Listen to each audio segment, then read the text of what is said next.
कुंभ राशि वाले व्यक्तियों के लिए सितंबर का महीना बिगाड़ रहा है खेल। पता है क्यों? क्योंकि इस महीने दो ग्रहण हैं। चंद्र ग्रहण 7-8 सितंबर को, सूर्य ग्रहण जो है वो 21-22 सितंबर को। इसमें से चंद्र ग्रहण तो भाई आप ही की राशि में घटित हो रहा है, और जो सूर्य ग्रहण है जो सितंबर में 21-22 को घटित होगा वो आपके अष्टम भाव में घटित होगा। ये दो बड़ी प्रॉब्लम है जो इस महीने आपके लिए अनुकूल नहीं कह सकते। और इसके अतिरिक्त आपके लिए इस महीने का उत्तरार्ध यानी कि 15 सितंबर के बाद में ये जो बुध और सूर्य, ये दो ग्रह यहां पर अष्टम भाव से ट्रांजिट करेंगे, तो इस कारण से भी आपके जीवन में काफी उथल पुथल मच सकती है। लेकिन ऐसा नहीं है कि केवल नेगेटिव फल ही मिलेंगे। आपका जो आर्थिक मामला या जीवन में कई ग्रह, जैसे मंगल की नेगेटिविटी समाप्त होगी, इसके अतिरिक्त कई ग्रह आपको काफी शानदार और पॉजिटिव फल भी प्रदान करेंगे। तो इस वीडियो में जानते हैं कि कुंभ राशि वाले व्यक्तियों के लिए ये पूरा महीना किन किन क्षेत्रों में कैसा कैसा रहने वाला है। और यह फल केवल आपकी राशि के आधार पर नहीं बल्कि नक्षत्र फल के आधार पर भी, आपका जो धनिष्ठा, शतभिषा और पूर्वा भाद्रपद जो नक्षत्र होता है उसके आधार पर, यानी कि आपकी कुंभ राशि परंतु आपका जन्म नक्षत्र क्या है इसके आधार पर भी और ज्यादा डीप और गहराई से जानेंगे कि आपके लिए महीना कैसा रहेगा, क्या उपाय करने, क्या टिप्स अपनाने से लाभ होगा आपको। और इसके अलावा ये जो मैं आपको यहाँ पर पूरा फल बताऊंगा ये यूनिवर्सल है, हम इसको व्यक्तिगत करके यानी कि हमारे लिए पर्सनल तौर पर यह राशिफल कैसे जो है बनाया जा सकता है, उसके कुछ ट्रिक्स या नियम या सिस्टम बताऊंगा जिसके जरिए आप जान पाएंगे कि मेरे लिए पूरा महीना कैसा रहेगा। तो पूरा राशिफल देखें। चैनल को सब्सक्राइब नहीं किया तो वो कर लीजिए।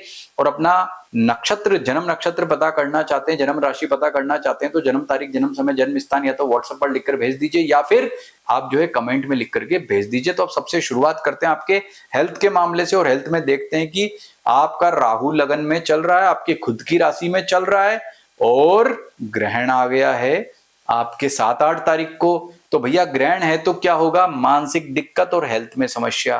क्या करना है? राहु का उपाय कर लो, भैरव जी की शरण में चले जाओ, भगवान शिव की शरण में चले जाना, नहीं तो एक ग्रहण बजा देगा आपकी बैंड। यानी कि ये जो दिक्कत परेशानी होगी ना, ये आपके कॉन्फिडेंस को तोड़ेगी और आपकी हेल्थ में समस्या दे सकती है। लिख लेना ये बात कि ये ग्रहण से आपको कैसे बचना है। दूसरी बात, शुरुआत जो है उसमें आपको ग्रह मैक्सिमम जो है बहुत अच्छा लाभ दे रहे हैं, इसलिए कोई ज्यादा दिक्कत परेशानी नहीं रहेगी। लेकिन 15 तारीख के बाद में जब आपका ये सूर्य बुध अष्टम भाव में जाएगा तो आपको ज्यादा दिक्कत रह सकती है, कॉन्फिडेंस लेवल डाउन हो सकता है, हेल्थ इश्यूज जो है उठापटक रहेगी। बाद में सूर्य ग्रहण आ गया ना आपका अष्टम भाव में, तो वह और ज्यादा दिक्कत देगा। तो हेल्थ के मामले में भी आपको सावधान रहना होगा। उपाय क्या करें? एक तो बता दिया भाई, भैरव जी की शरण में जाओ, शिव जी की कृपा जो है प्राप्ति का उपाय करो। इसके अतिरिक्त ओम गृणी सूर्याय नमः मंत्र का जप भी आपको करना है, भगवान गणपति की पूजा उपासना भी आपको करनी है। आर्थिक मामले में देखें तो आर्थिक मामलों में समय आपका ठीक दिखाई देता है, लेकिन आपको फिर भी सतर्क या सावधान रहना होगा। धन का लेन देन में सावधानी बरतनी होगी क्योंकि समय जो है पूर्ण रूप से आपके पक्ष में नहीं है। कहीं ना कहीं दिक्कत या परेशानी आपको दिखती है, लेकिन फिर भी मैं सार रूप में कहूंगा कि चलो भाई, आर्थिक मामले में कोई दिक्कत या परेशानी आपको नहीं रहने वाली है। पारिवारिक सुख की बात करें तो पारिवारिक सुख आपका यहाँ ठीक अच्छा दिखाई देता है। परिजनों से अच्छा सहयोग प्राप्त होगा, माता पिता सभी से आपकी बॉन्डिंग बहुत ही शानदार पॉजिटिव रहेगी। लेकिन पिता से संबंधित कोई चिंता शुरू में आपको परेशान कर सकती है, लेकिन बाद में वह ठीक हो जाएगी। अब बात करते हैं आपके जो है जीवन साथी यानी कि वैवाहिक सुख के बारे में या लव लाइफ के बारे में, तो वो उसमें बड़ी उथल पुथल मची हुई है भाई। आपका जीवन साथी से जो रिलेशनशिप कहीं ना कहीं प्रभावित हो रहा है, तो आपको बहुत ज्यादा सतर्क या सावधान रहना होगा।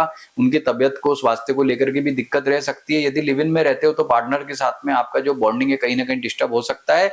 और यदि आपका डिस्टेंस में रिलेशनशिप है तो वो भी बहुत ज्यादा अच्छा दिखाई नहीं देता। उपाय के लिए आपको ओम गृणी सूर्याय नमः मंत्र का जप करना चाहिए और जो है बहुत ज्यादा क्रोध नहीं करना चाहिए। और शुरुआत में मंगल के मंत्र ओम अमंगारकाय नमः मंत्र का जप करने से भी राहत आपको मिलेगी। व्यापारियों के लिए देखें तो व्यापारियों के लिए 15 सितंबर से पहले समय अच्छा है। तो जो भी आपको अपने व्यापार से संबंधित डिसीजन लेने हैं महत्वपूर्ण, 15 से पहले पहले ले लो, क्योंकि 17 तारीख के बाद में सूर्य अष्टम में जाएगा तो दिक्कत या परेशानी देगा, और 15 तारीख को बुध जो है वो अष्टम भाव में जाएगा तो दिक्कत देगा। तो व्यापारियों के लिए पूर्वार्ध का समय ज्यादा अच्छा कह सकते हैं। नौकरी पैसा वालों के लिए उससे उल्टी स्थिति रहेगी। नौकरी पैसा वालों के लिए शुरुआत में 13 सितंबर तक दिक्कत है। 13 सितंबर के बाद में समय जो है पॉजिटिव होता चला जाएगा। लेकिन ये दिन नोट कर लेना, 4, 5, 13, 14, 22 और 23 सितंबर के दिन आपके लिए सभी तरह से सभी मामलों में दिक्कत या परेशानी वाले रह सकते हैं। विद्यार्थियों की बात करें तो विद्यार्थियों के लिए समय शुरुआत में ज्यादा अच्छा है, 15 तारीख तक समय श्रेष्ठ रहेगा। बाद में इतने अच्छे फल नहीं मिल पाएंगे, कंसंट्रेशन प्रभावित होगा, भाग्य का उतना श्रेष्ठ सहयोग नहीं मिल पाएगा। तो ये मैंने आपको जो है राशिफल बताया है, ग्रहण का फल बताया, कैसे ग्रहण आपको दिक्कत या परेशानी देगा। अब इसी फल को हम जानते हैं आपके नक्षत्र के आधार पर, यानी कि और ज्यादा डीप और गहराई में उतर जाते हैं। सबसे पहले धनिष्ठा नक्षत्र देखते हैं। जिन जिनका धनिष्ठा नक्षत्र है, धनिष्ठा नक्षत्र में हम देखते हैं कोई पाप ग्रह या शुभ ग्रह ट्रांजिट कर रहा है या कोई ग्रहण वगैरह तो नहीं हो रहा है। तो धनिष्ठा में तो देखिए कोई ग्रहण या ट्रांजिट नेगेटिव नहीं हो रहा है।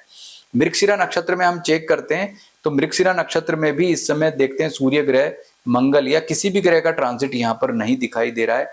लेकिन चित्रा नक्षत्र में जो है वो बुध का ट्रांजिट होगा और मंगल का ट्रांजिट होगा। अब देखो मंगल आपका खेल बिगाड़ रहा है, क्योंकि मंगल आपके अष्टम भाव में, और मंगल जो है चित्रा नक्षत्र में कब से कब तक रहेगा? चित्रा नक्षत्र में मंगल आ जाएगा 3 को 23 तक रहेगा, 20 दिन ये आपका खून पीने वाला भाई। क्यों वो बात ये बोल रहा हूं? क्योंकि एक तो अष्टम भाव में है और 20 दिनों तक ये चित्रा नक्षत्र यानी कि धनिष्ठा वालों के भाग्य नक्षत्र में ट्रांजिट करेगा, तो आपको वेद करेगा, और वेद करेगा तो धनिष्ठा वालों के दिक्कत परेशानी खड़ी करेगा ही करेगा। यानी कि आपको बहुत ज्यादा सावधान सचेत रहना होगा। उपाय क्या करने? ओम अम अंगारकाय नमः मंत्र का जप करें, मंगल की कारक वस्तुओं का दान करें, तो इससे आपको राहत मिलेगी। अब शतभिषा नक्षत्र वाले सुनिए। शतभिषा नक्षत्र में से किसी ग्रह का जो है ट्रांजिट अभी नहीं हो रहा है, लेकिन आद्रा नक्षत्र में चेक कर ले तो आद्रा नक्षत्र में भी नहीं है। स्वाति नक्षत्र में चेक कर लें तो भाई ये 23 तारीख को मंगल आ रहा है आपके जीवन में दंगल मचाने। तो 23 तारीख के बाद जैसे ही स्वाति नक्षत्र में मंगल आएगा तो आपके कार्य क्षेत्र को, करियर को, आपके पारिवारिक सुख को बहुत गहराई से ये प्रभावित कर सकता है। तो उपाय जरूर कर लेना। जिन जिनका शतभिषा नक्षत्र है वो क्या करना है? ओम अम अंगारकाय नमः मंत्र का जप कर लेना और मंगल की कारक वस्तुओं का दान जरूर जरूर करना, नहीं तो क्या होगा, आपको बहुत ज्यादा दिक्कत या परेशानी रहेगी। अब बात करते हैं पूर्वा भाद्रपद नक्षत्र वालों की। तो देखिए पूर्वा भाद्रपद जिन जिन लोगों का नक्षत्र है उनके लिए पुनर्वसु, कर्म और विशाखा उनका भाग्य नक्षत्र है।